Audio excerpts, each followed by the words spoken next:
Olá, Lu, Gabriel, tudo bom? Uma live especial aqui com um dos caras que eu mais admiro nesta internet, que é o professor Cristo Hugo de São Vitor.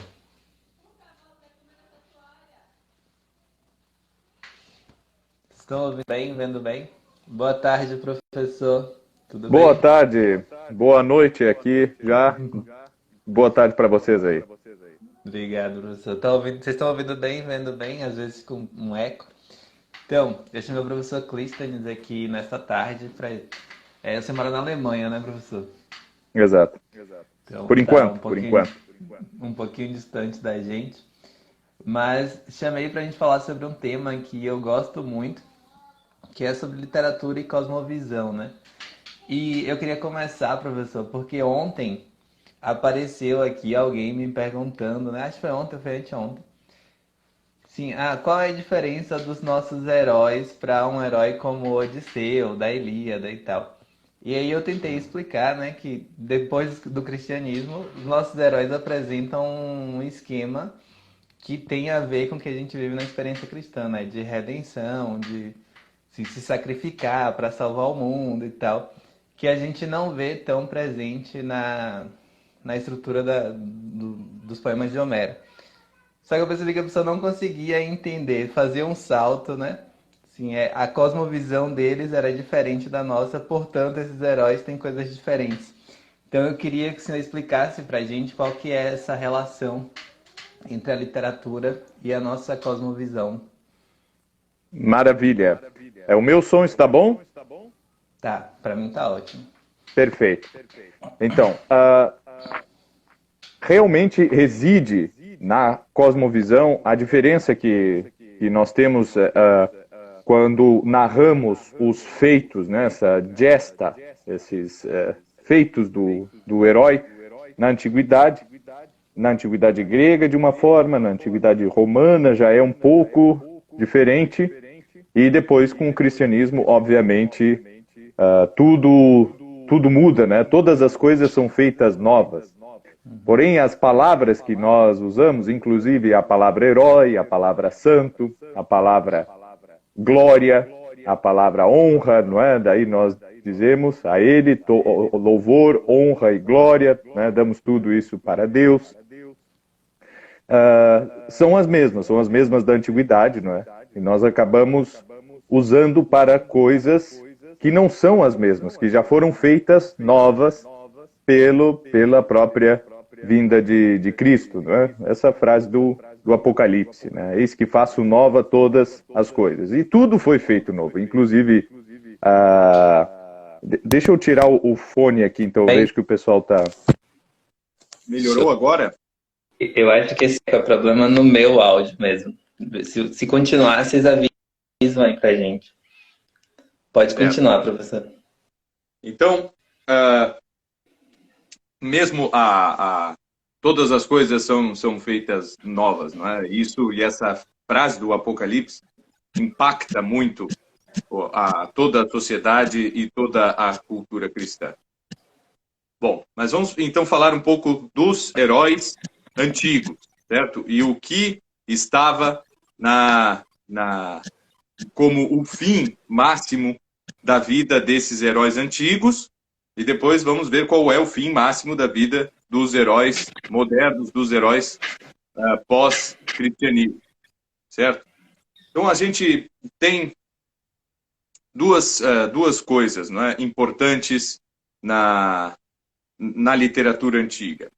O fato da mortalidade, certo? A mortalidade do corpo em relação aos deuses que são imortais, né? Então essa presença ali de personagens mortais e imortais já causa o problema fundamental, assim.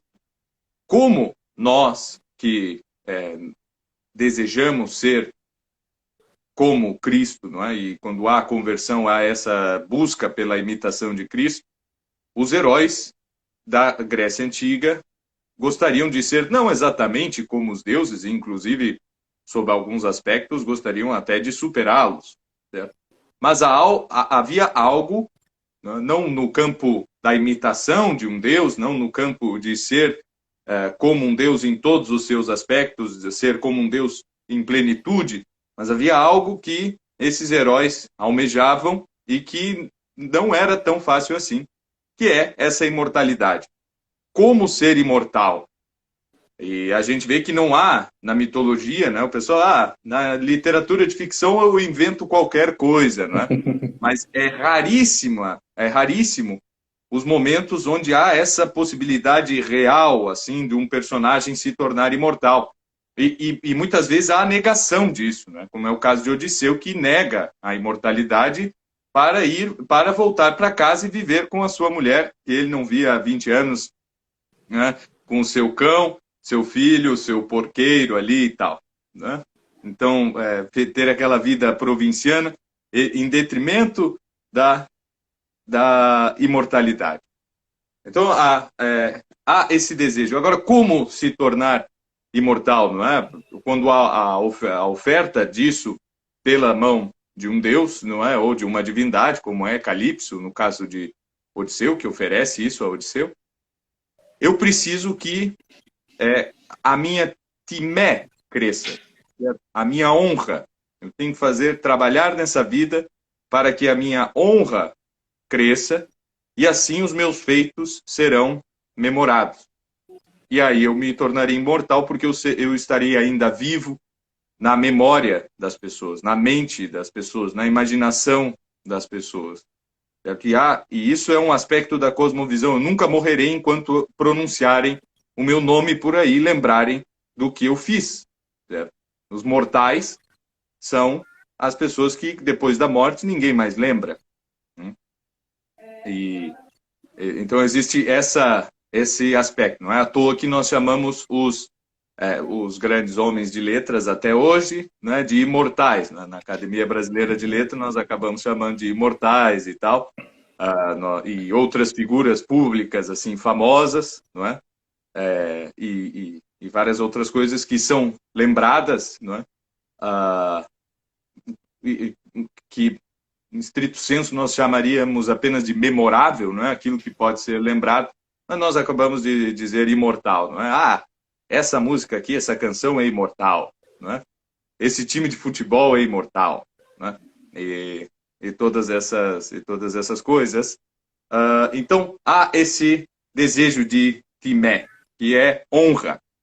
E é uma honra que, depois do cristianismo, ela só é devida a Deus. Não é? Toda honra a Deus, toda glória a Deus. Não é? Então, essa timé, o kleios, certo? Essa honra, essa glória que os heróis, então, antigos buscavam. Certo? Então, os meus feitos de bravura, se fosse necessário um sacrifício, bom, que seja feito, mas para que eu seja lembrado. Né?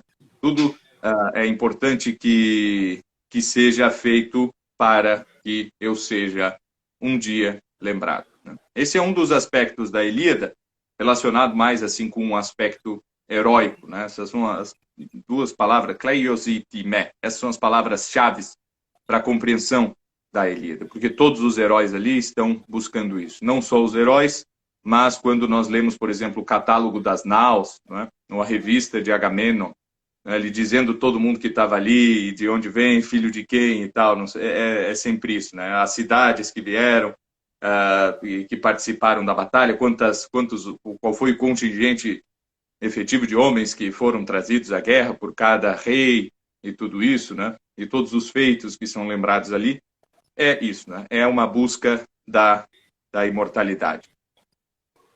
E aí nós passamos para o cristianismo, que tem uma história parecida com essas que eram narradas na antiguidade. Né? Nós vemos que quase todo episódio da vida de Nosso Senhor, ele tem um arquétipo semelhante já na literatura antiga, se não grega, talvez egípcia, persa, ou qualquer coisa assim. Não é? São histórias que a humanidade conta há muito tempo, não é? Por exemplo, nascimento virginal. Isso aí existe em muitos lugares, né? Essa história, né? De um herói que nasce assim. tentativa de morte desse herói por conta de uma profecia, não é? Que afirmava que aquele menino, quando crescesse, se tornaria poderoso e tudo isso, certo? É o que faz Herodes, por exemplo. Né? Isso aí está não só, né, na literatura, mas no início da história. Esse é um dos primeiros episódios que Heródoto narra, por exemplo, com relação a Ciro, né, o rei da Pérsia. Ele também teve que ser isolado. Édipo, certo? Paris, também. Todo mundo teve que ser assim retirado, assim como o Nosso Senhor teve que ir para o Egito para fugir da ira de alguém que o temia, né? Ele temia o crescimento de um bebê, né? Então, isso aí existe, certo? Curas é o que mais tem, né? Cura por parte, curas milagrosas, né? Intervenção divina nos homens. Isso aí acontece muito, recompensas divinas. Então, nós vemos que muito, não é, ou melhor dizendo, quase tudo da vida de Nosso Senhor acontece nas histórias antigas. Sem falar, obviamente, no Antigo Testamento, que é uma prefiguração perfeita do que... Prefiguração aí é a palavra-chave, né? Da vida de Cristo. Só que essa história de Cristo talvez seja a mais simples de toda, a que menos gênio poético tem, certo? E se nós fôssemos pensar, se fossem os apóstolos, se fossem os evangelistas, pessoas de alta cultura, de muitas leituras, que tivessem crescido em Alexandria e não na Palestina, certo? Nós poderíamos pensar assim, não, eles usaram todos os elementos narrativos da literatura universal, que já existia e bem organizada, que já existia em Alexandria, e aí criaram uma história para esse tal de Jesus Cristo. Mas esse não é o caso. E todas as evidências nos mostram que sim, essa história aconteceu mesmo, certo? Enquanto as outras, nem mesmo as pessoas... desculpa, eu vou ter que interromper aqui só para fazer um comentário. Palestina não, Israel. Sim, hoje em dia se chama Israel, né? Não entrarei no termo, mas Palestina é o nome grego daquela região toda ali, é uma região de cultura grega, certo? Fundada por colonização antiquíssima, certo? Grega, e que, bom, a palavra filisteu, não é? Filisteu é palestino, é a mesma coisa, né? Então, assim, data mais ou menos assim como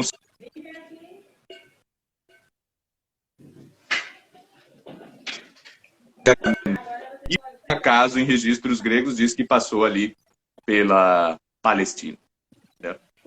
Então, por isso que eu digo Palestina, assim, usando a palavra grega mesmo, usada nessa terra, e que é a palavra também que toda a tradição cristã usa para definir a Terra Santa. Sem querer intriga ou treta ou qualquer coisa. Estou falando de forma alguma sobre a política moderna e nem isso. Bom, mas... Então, existiu essa história, não é? Ela tem a mesma estrutura de um mito, porém, ela existiu com várias diferenças, né? E sendo elevada em alguns graus ao nível extremo, não é? Então, quando nós vemos os sacrifícios de Nosso Senhor e a clareza da doutrina e tudo isso, isso é muito mais maluco e descabido para uma mente humana do que um mito, certo? Tanto que São Paulo, nas primeiras pregações para os gregos, e São Paulo pregou principalmente entre gregos, certo? Mesmo os romanos, né? A carta aos romanos, ela é escrita em grego porque são judeus de cultura grega que vivem em Roma, certo? E são cidadãos romanos, né? Então são aí pessoas que vivem já em Roma, mas de cultura que falam grego, certo? Mas que são judeus. Então isso é elevado, né? A diversos níveis, né? O grau de de heroicidade da vida de Nosso Senhor é elevado, por mais que o arquétipo da narrativa seja o mesmo, assim, se pareça bastante, né? Isso é sempre elevado a um nível que é inimitável. Enquanto o fato de eu ir para a guerra e ser bravo, corajoso e tudo, como Aquiles ou Diomedes ou qualquer um ali, certo? Ser inteligente como Odisseu, não é? E prudente, não é? E sábio como Nestor, isso aí é replicável muito fácil assim. Porém, ali nós temos a história de um homem que ninguém consegue imitá-lo com perfeição, certo? E é a primeira vez que, não, isso aqui sim vale a pena. Isso aqui sim vale a pena, porque nós temos a consciência de que é impossível ser tão perfeito assim. E qual é a promessa? Né? Qual é a promessa que é feita, que pode ser agora cumprida depois da vinda de Nosso Senhor, da encarnação do Verbo? É justamente aquela tal de imortalidade que os gregos tanto almejavam, né, e que a literatura toda queria e tal. E é dada assim a resposta: sim, vocês estavam certos, esse desejo de imortalidade é real. Né? Vocês, gregos, que escreveram essas histórias aqui, ficaram por tanto tempo buscando essa imortalidade, né? Ficar na boca do povo aí, que os feitos fossem cantados, e que funcionou dentro da perspectiva deles, né? Porque até hoje nós falamos de Aquiles e Odisseu e Agamemnon e tal, e não cansamos disso e nunca vamos nos cansar, né? Se fosse para termos nos cansado, já isso teria acontecido alguns 1000 anos antes, sei lá, né? Há muito tempo, né? Mas esse desejo de imortalidade, que é o desejo do herói antigo, ele está ali, né? Ele está ali completo. Olha, é isso aqui, ó, certo? O que é ser imortal, né? Imortal é viver no céu, certo? É esperar a imortalidade, não só assim essa imortalidade evanescente, essa imortalidade como nos Campos Elíseos. Pô, os Campos Elíseos era o melhor estado depois da morte, certo? E mesmo assim, Aquiles, quando se encontra com Odisseu, ele diz: eu preferiria ser o último dos escravos do que estar aqui nos Campos Elíseos, certo? Ele está num lugar bom, assim. Mas eu preferiria ter sido o último dos escravos e ainda vivo, né, com o meu corpo. Porque ele tem essa existência evanescente e não física, né?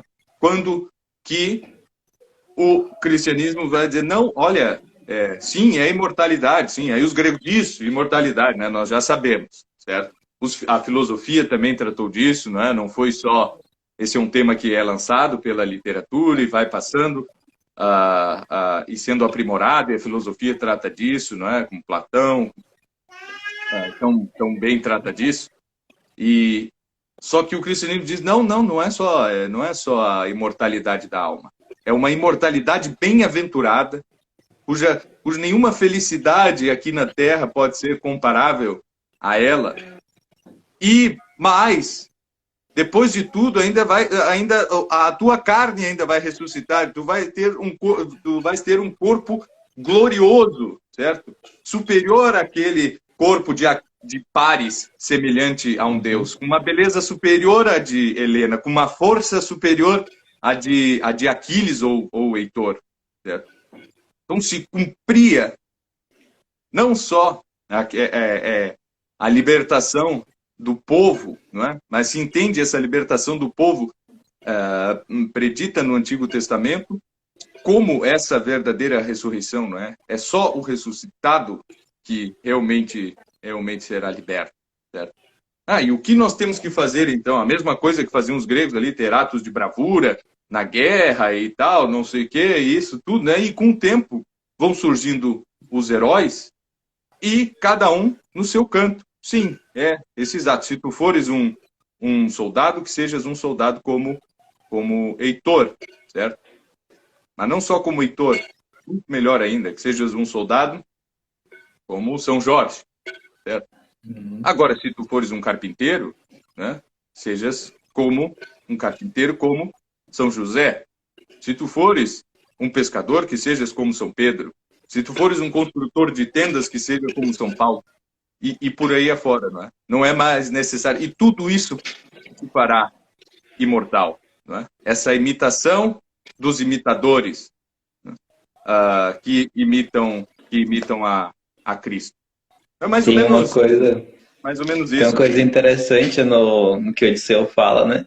Que eu preferia ser o último dos escravos e no que o cristianismo apresenta, porque assim, a imortalidade que os gregos estão buscando, de certa forma, elas só se aplicam às pessoas que tenham determinadas condições, né? Quem vai poder lutar, o último dos escravos talvez não consiga ter as ferramentas para lutar por essa imortalidade. Mas no cristianismo, sim, é possível a todo mundo, né? Se abre a possibilidade de imortalidade a qualquer um. Exatamente. Exatamente. Né? Não é mais só a nobreza, né? Isso aí é uma questão da cosmovisão cristã que a gente não acha em lugar nenhum, não é? Uhum. Nem, assim, não existe um determinismo cruel do lugar onde eu nasci, como é, por exemplo, no hinduísmo, não é? Não existe um determinismo, não existe a questão ascética budista, assim, olha, se tu não tiveres aqui nessa vida já a visão, né, não atingires o nirvana e coisa assim e tal, não existe nada disso, não é? Não existe nada disso. O cristianismo é a religião, sim, de grandes intelectuais, grandes santos, grandes ascetas, grandes místicos e tal, mas é a religião, né, onde herói pode ser aquela empregada doméstica que está ali varrendo o chão, certo? E recita o rosário, né? E que nunca entendeu direito essa história, por que tem uma Nossa Senhora de Fátima e outra de Nazaré e outra Nossa Senhora de não sei, né? Nunca entendeu essa coisa Uhum. toda, né? E mesmo assim, né? Um dia nós vamos nos surpreender, né? Os grandes tratadores da grande teologia e tal, vai te surpreender que o balde que essa senhora levou para ser enchido com essa felicidade era muito maior que o nosso, né? Que foi ali tão Aham. polido, então, né? Com Com grandes certeza. tratados, com grandes tratados teológicos e tudo isso, né? É, a explicação foi perfeita, professor. Agora tem uma outra pergunta, se sim, se existe alguma ruptura no nosso tempo, ou alguma perda, alguma ausência, alguma deficiência na cosmovisão, assim, de nós que estamos vivendo hoje, e se essa ruptura, se existir, tem alguma relação com a literatura, com as narrativas. Boa. Eu acho que a gente vive pela primeira vez na história da humanidade, porque a gente tende a acreditar, e é a coisa mais segura que nós temos a fazer, que não foi um momento, o surgimento da, da literatura grega e da filosofia grega, não foi algo que apareceu assim pela primeira vez na humanidade. O mais provável é que isso tenha sido registrado pela primeira vez aqui. Por uma coisa quase milagrosa, que é o fato de nós sabermos escrever. Agora, não é muito difícil nós pensarmos que antes disso nós éramos totalmente ignorantes e não conseguiríamos contar uma história como a de Homero e não conseguiríamos ter discussões grandiloquentes como as de Platão e não conseguiríamos entender as coisas tão ordenada e cientificamente como o Aristóteles.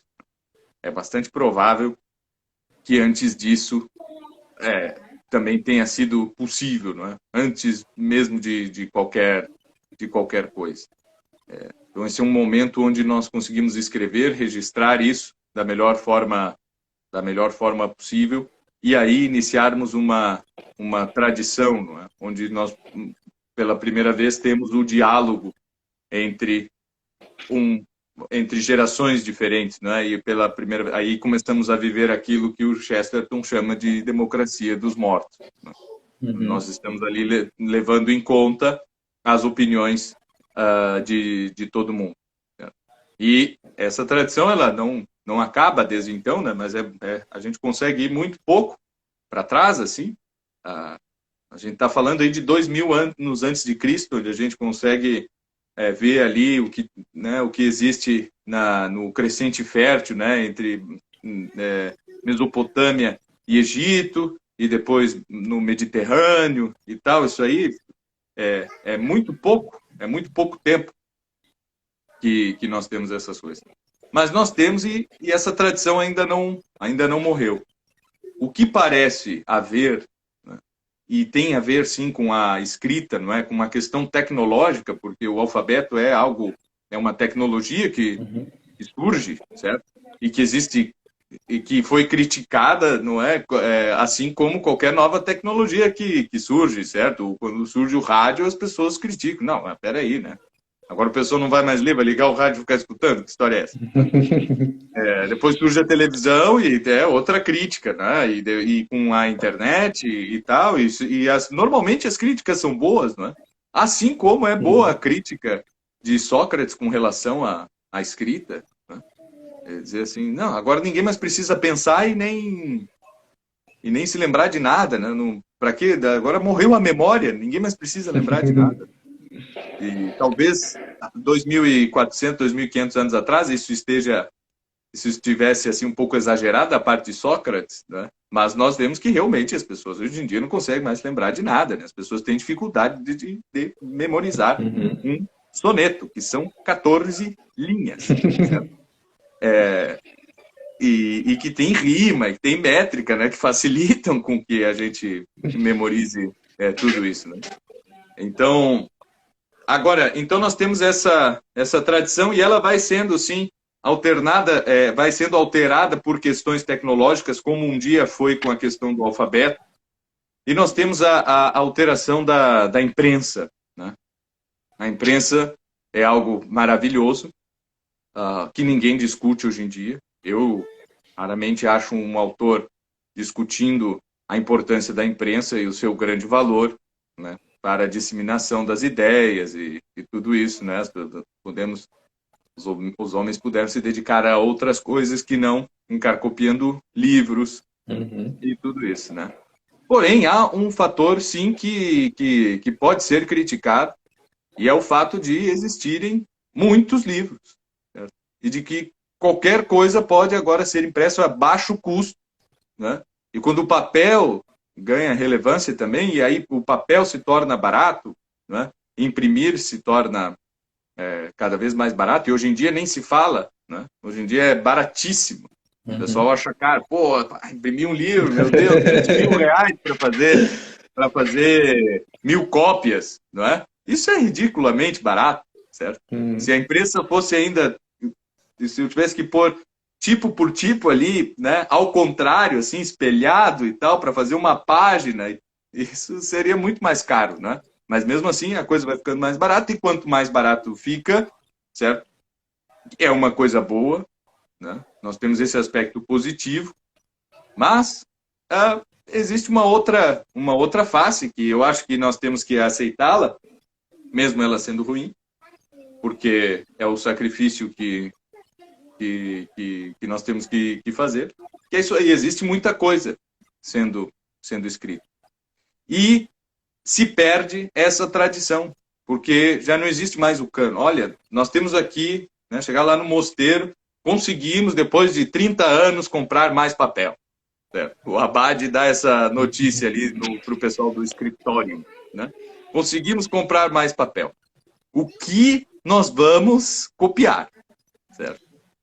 Olha, nós não temos aqui, existe um mosteiro a 300 quilômetros daqui que eles têm uma cópia da Eneida. E nós não temos. Certo? E, pô, a Eneida, nós somos o único mosteiro que não tem uma cópia da Eneida, né?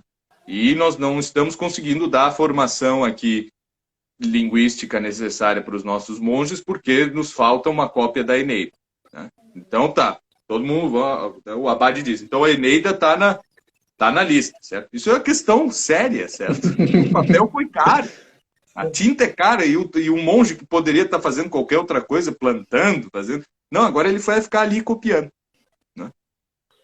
Então, é uma coisa séria, assim, nós temos que copiar tudo aquilo que é de alto valor e que realmente precisa ser. E quando o sujeito vai escrever as suas ideias, certo? Ele vai, não, vou pôr aqui no papel, vou escrever uma poesia, vou não sei o quê. Não, o cara já tem, não, isso aqui precisa ser escrito. Aí ele vai lá no Abade, né, e pergunta assim, né, vossa paternidade acha que eu devo realmente escrever isso, né? Ele diz, pergunta pro fulano, Beltrano e Cicrano aqui, né?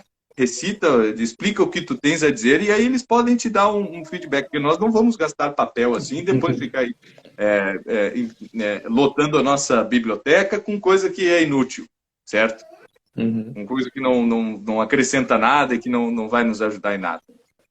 Então, existe essa tradição, e depois, quando vem a imprensa, né, quanto mais o tempo passe, mais barato fique, mais simples fica a impressão de qualquer coisa, né? Então nós temos assim, daí nós temos, aí agora já era, não é? Eu compro uma máquina, né, consigo lá um mecenas, ele compra, instala na casa dele, paga alguém para fazer a impressão, né? E aí não é mais um livro por vez que é produzido, né, mas cada chapa que ele cria ali, aquilo ali dá para imprimir vários livros, né? E aquilo se espalha e tal. E aí chega no momento que, o que é agora? O que é ler? Não é? O que é estudar? O que é compreender o mundo? Quais são os livros que eu preciso ler para poder conversar aqui, manter um debate acadêmico, né? Manter a discussão com os meus pares e tudo isso, né? O que um jovem tem que ler? O que um adulto, né? O que é importante para o monge? O que é importante para fulano, Beltrano? Não se sabe mais, né? Não se tem mais essa noção da tradição da república literária, que, ao mesmo tempo que surge a imprensa, né, surge essa noção com os renascentistas de república literária, e tentando, olha, a coisa vai descambar, certo? Nós temos aqui que criar cânones, né? Antologias, temos que imprimir antologias e elas têm que ser... tem que ser fixadas aqui como os monumentos literários mais importantes e tal, porque daqui a pouco está todo mundo lendo qualquer coisa e ninguém mais consegue conversar, né? Ninguém consegue mais falar sobre o mesmo assunto. E é isso que acontece, né? E nós vemos em movimentos de renovação cultural, né, nessas diversas renascenças, que acontece, é sempre a mesma coisa, né? É um grupo de homens que se reúne, pode ser de nações diferentes, separados pelo espaço, que seja, não é? Mas que no mesmo tempo estão se comunicando com os mesmos homens que viveram antes deles, não é? E aí sim tem todo um arcabouço e um vocabulário comum. Eles podem discordar entre si das piores formas possíveis, né? Discordam do jeito que for, né? Mas eles estão falando a mesma língua e sabem onde são os pontos de discordância, os pontos de concordância e tudo isso, coisa que nós não temos de forma alguma. Então, eu acho mais do que uma cosmovisão, é uma questão tecnológica que nós acabamos por viver, não é? E onde nós temos a dispersão. E só para fechar isso aí, eu acho que um exemplo interessante é comparar isso também com o que acontece na internet com relação à música. Eu ainda, na adolescência, escutei música no rádio, certo? E havia ali um número, em Porto Alegre, havia assim, umas 5 rádios, mais ou menos, que as pessoas da minha idade escutavam, né? Eu escutava ali de pop rock e tal, né? Música que tocava rock, rádio que tocava rock gaúcho, não sei o que e tal. Tinha o pessoal que escutava a rádio do pagode, tinha ainda, né? E aí era assim. Então ali na cidade tinha essas 5 e beleza. Bom, eu ia nas festas promovidas por essas rádios e todo mundo, né? E aí ia tocar 2, 3 bandas que tocavam ali na rádio, certo? Às vezes eram bandas com sucessos bem locais, assim mesmo, né? Que não se espalhavam para qualquer outro lugar. Mas nós todos sabíamos cantar as letras, né? Nós cantávamos junto à música e tal. Nós nos sentíamos, assim, existia, e o adolescente gosta muito disso, né? Sentíamos identificados uns com os outros ali, que conhecíamos aqueles artistas, né? Admirávamos e toda essa história, certo? Era difícil dar confusão, briga ou qualquer coisa assim, né? Numa festa dessas. Agora, se misturasse, certo? Vai ter aqui o show do fulano de tal, que toca na rádio X, e o Beltrano que só toca na rádio Y. Sempre dava pancadaria e coisa assim, né? Isso, e aí mas existia isso, né? E todo mundo, nós sabíamos. Hoje em dia, com a internet, é quase impossível achar numa classe social assim, média, baixa para cima, certo? 5 pessoas na mesma escola, 5 adolescentes na mesma escola que escutem as mesmas músicas, certo? E se hoje em dia se vai num show do Red Hot Chili Peppers, certo? Que é uma banda dessa época, assim, internacional, nós vamos ver ali todo mundo cantando as músicas antigas, aquelas que tocavam na rádio, e um grupelho, assim, que sabe cantar as músicas novas, certo? É o cara que continuou, mesmo na internet, acompanhar os lançamentos e coisas assim. Enquanto o pessoal antes, todo mundo conhecia todas, né? Tocava na rádio, era uma coisa que agregava e fazia com que houvesse comunicação. Então, ótimo, a internet deixou os nichos, né, muito mais específicos, e hoje em dia eu faço só o que eu quero, não tenho que escutar rádio, eu escuto só as músicas que eu quero, daí não preciso escutar os comerciais, não sei o quê. Positivo, excelente, certo? Só que antes a referência que é paupérrima, né? Eu estou falando assim de música popular, que é a coisa mais baixa, necessária, certo? Necessária para que haja cultura, preciso que a coisa seja construída e eu não começo o edifício pelo topo, e sim pelo alicerce, certo? É uma coisa paupérrima, mas nós não temos mais isso, né? Nós não temos mais a capacidade de conversar ali, assim, e eu vejo por mim. Eu vejo por mim. Eu tenho amigos que escutam as mesmas músicas que eu escuto? Não, nenhum. Nenhum. E o meu amigo, ele escuta músicas que só ele escuta, e talvez vai ter outra pessoa com o mesmo repertório dele, com as mesmas referências dessa coisa baixa de entretenimento, assim, ele não vai achar na cidade dele, né? Ele teria que viajar, ele vai ter que se encontrar no grupo do Facebook e tal, dos fãs do negócio, assim. Então, assim, não, e o outro também e tal. Então, se não houver, né, como nós buscamos aí fazer em diferentes movimentos nas redes sociais, gente dizendo para ler os mesmos livros, olha, esse aqui todo mundo tem que ler e tal, né? Vamos ler e tal, e conversas como essa, assim, dizendo, olha, não, Homero, né, que reforce, todo mundo tem que ler Homero e tal, para que todo mundo saiba do que nós estamos falando e vocês também possam falar e tudo isso, né? Vai ser difícil haver comunicação, não é? E se não há comunicação, aí não é nada, né? O cara quer falar de política para ser eu disse, cara, vamos ler Homero. Mas e o novo ministro da Justiça? Eu sei, cara, tá. Mas olha só, o Homero já leu, tá certo? Ou me diz aí qual é o livro que tu lê para que a gente possa ter o mesmo vocabulário, certo? Qual é o teu cânone para que a gente consiga conversar sobre o assunto, certo? Porque não são só as palavras assim que nós usamos no dia a dia, o que nós pegamos na mídia, que farão com que nós consigamos discutir assuntos tão sérios assim como são os assuntos da política e da filosofia e tudo isso, né? Então, assim, mais que uma cosmovisão, acho que é uma questão tecnológica que a gente vai de tempos em tempos mudando e é difícil lidar com elas, né? E, sim, além de a gente estar insistindo para que se leiam certas coisas, tem alguma outra coisa que possa ser feita para fugir dessa dispersão? Além de uma classe de professores, instrutores que falam assim, você tem que ler isso aqui e tal. Boa pergunta, né?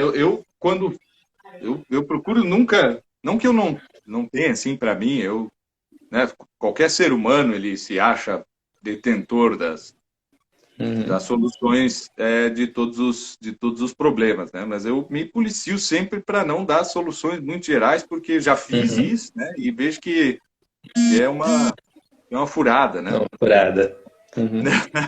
Mas eu acho que se a gente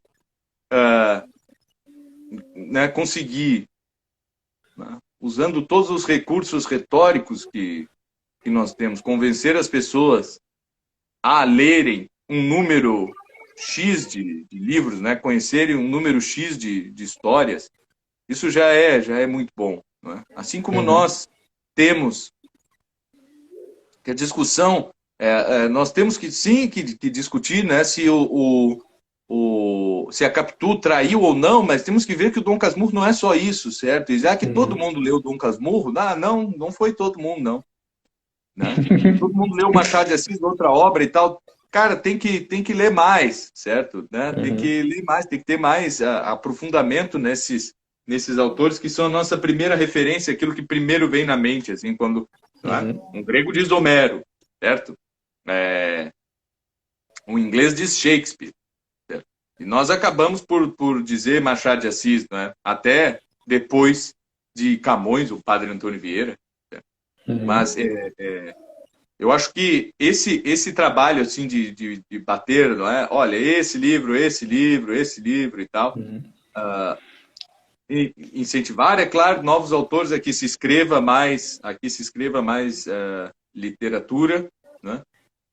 Mas sempre levar para o campo.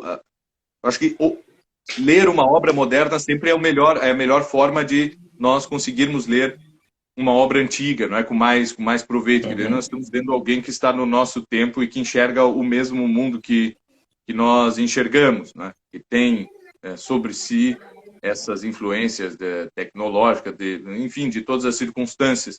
Então é sempre bom, nós conseguimos enxergar o mundo ao lado, o mundo passado a partir do nosso próprio. Né? Então essa é uma das principais, uma das maiores importâncias de sempre haver novos livros e tal. Né? Eu não sou aquele, não, acho que não tem mais que escrever nada, esse negócio que o Tolkien fez aí de tentar criar mitos é uma besteira, porque já existem muitos mitos muito bons, e aí o pessoal está perdendo o tempo lendo O Senhor dos Anéis em vez de estar lendo a Eneida. Né? E não, eu acho que ajuda, não é? Ajuda ler o que eu mais gosto de quando eu leio um livro como O Senhor dos Anéis, assim, é porque me ajuda, assim, pô, agora sim, né? Tem vários trechos lá, né? É um cara perto aí, né? Vê os 100 anos atrás, escreveu o livro há 100 anos atrás, então é muito mais fácil compreender a visão dele do que a visão do Homero, né? E o processo todo de construção da história e tudo isso. Então, sob esse aspecto, eu acho muito bom. Mas resumindo, tentando responder a pergunta, eu acho que é isso, é focar e bater na mesma tecla. Gente, vamos ler as mesmas histórias. Obviamente, nós não vamos... Isso é o contrário da bitolação. Cada um tem que ler o que quiser e fazer o que quiser e ter as ideias que quiser e coisa assim. Sim, sabe como nós fazemos isso? Lendo todo mundo os mesmos livros. Certo? Porque a interpretação que nós vamos dar já tem diferenças suficientes, né? E o jeito que aquela história vai tocar nos nossos afetos e na nossa inteligência já é muito diferente, certo? Já vai dar uma pluralidade que todo mundo gosta, né? Pluralidade, assim, de falar nisso. Isso aí já vai ser... Olha, se nós pusermos, assim, 5 pessoas aqui a ler todos o mesmo livro, elas vão sair com ideias diferentes. E isso já vai ser uma pluralidade gigantesca. Mas já a base é a mesma e aí poderá haver diálogo, poderá haver vida social, né? Vida humana propriamente dita entre as pessoas. E agora, se cada um tem referências diferentes na vida, não é? Não, esse aí... Aí o cara está tentando sempre A discussão do cara que leu a Bíblia e o outro leu o Bhagavad Gita, né? E eles têm uma conversa intelectual, eles não brigam até, né? Nem se xingam nem nada, né? Mas eles têm uma Mas estão conversa falando de de coisas diferentes. dois ocidentais ali, né? Com a mesma cresceram do mesmo jeito, assim, né? Sendo educados para fazer uma faculdade, um concurso público, não sei o quê, ou trabalhar na gestão de uma empresa e coisa assim, beleza. Mas aí um leu a Bíblia e o outro leu o Bhagavad Gita, certo?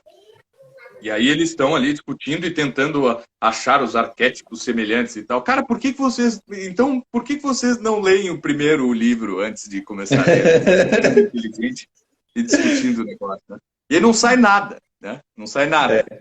Um cara diz, o cristianismo é isso. E o cara, sim, o hinduísmo é uma coisa parecida. É aquilo. Normalmente não tem nada a ver, assim. Eu já presenciei várias vezes essas discussões, assim. E sei lá, uma ideia estapafúrdia, assim, sabe? Mas eles estão se achando inteligentes, né? Não, porque então a Virgem Maria é isso e tal. Sim, no hinduísmo também a presença do feminino e não sei o que. Cara, leiam ali o Evangelho, os dois. Depois os dois leem, então, o Bhagavad Gita, se querem, então, certo? Aí pode ser que começa a ver, né?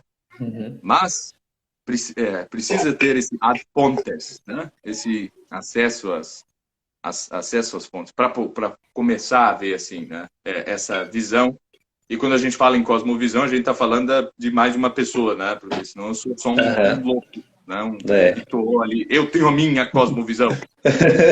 Não adianta para nada, isso não existe, certo? A cosmovisão é a visão do macrocosmos e serve de analogia para que nós entendamos, sim, né, um microcosmos.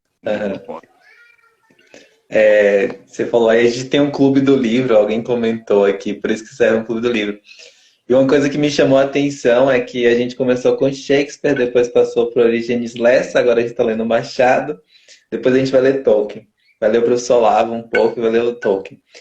E assim, as pessoas tinham muito medo, né? Vocês vão começar o clube do livro com Shakespeare, ninguém vai querer ler, as pessoas não vão conseguir. Depois que elas pegaram o texto, elas vieram agradecer, falaram, nossa, eu achava que eu nunca ia conseguir ler isso aqui. E a gente pegou as traduções do Milô, que eu acho que são as mais próximas da gente. E todo mundo ficou encantado, né? Sim, era só uma barreira por uma série de prováveis discursos que elas receberam sobre aquilo e não tinham acessado a fonte. E aí, quando elas acessaram, elas perceberam, esse cara conversa comigo. E eu achava que isso nunca ia acontecer. Não, exato.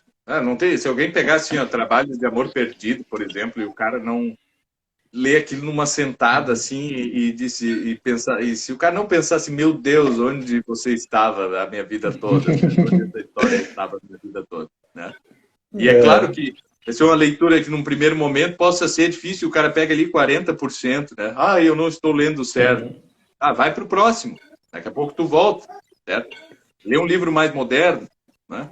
Lê um pouco de crítica literária, vê o processo que o crítico faz para a compreensão de um texto, né? Que isso é bom de ler a crítica literária, né? A maior coisa de ler o Carpo, por exemplo, é ver assim como ele entendia um livro com o outro, através do outro, né? E fazia essa conversa entre os diferentes autores, né? Então é para eu ter a mesma opinião do Carpo? Não, Deus que me livre, eu nunca quero ter a mesma opinião do nem porque tem várias coisas ali que eu acho que um desprezo assim por Ovídio, por exemplo, que não tem cabimento, né?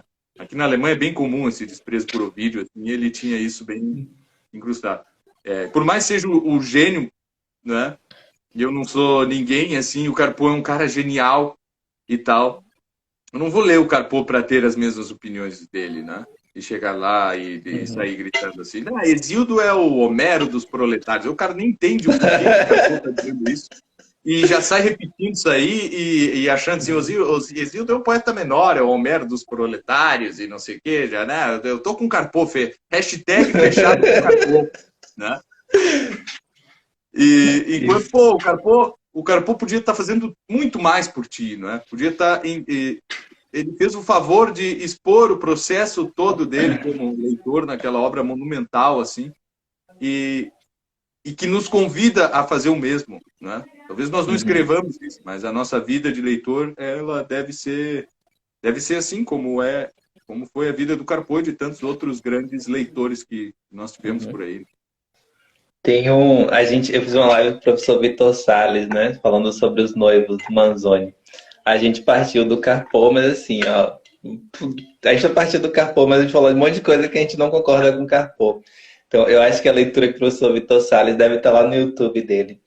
Faz dos noivos naquela live é uma boa experiência de tudo isso que você está falando. E eu queria agradecer, Clístenes. Quem sabe a gente marcar outra live. Já está quase acabando aqui. E aí, antes do seu bebê nascer, né? Tem um bebê chegando. Então, vamos rezar aí pela família do professor Clístenes. E muito obrigado. Obrigado mesmo. Não sei se tem mais alguma coisa para falar. Não, agradeço, né? É sempre um prazer. Fico à disposição. Para mim é meu assunto preferido aí, né? Que isso é possível. Mas fico à disposição aí também. Para o pessoal que quiser bater um papo e tal, ali no direct e tal. Demoro para responder, eu esqueço de ver aquelas mensagens que fica do pessoal que eu não sigo ali e tal, e aí respondo sempre atrasado. Mas fico à disposição aí de quem quiser bater um papo e tal sobre essas coisas aí, que acredito que todo mundo que está aqui assistindo esse nosso papo aí é bem interessante. Eu não sei se aquele curso aberto que o senhor tem de literatura e cosmovisão ainda existe, se ainda está aberto. Eu sei que eu baixei todas as aulas, eu já escutei umas 3 vezes, mas não sei se ainda está disponível. Pela qualidade que estava, assim, né, aquilo ali eu peguei o celular, foi a ideia de um amigo e tal, e liguei ali no gravador de áudio e comecei a gravar para mandar para o WhatsApp, assim, para 2, 3 pessoas.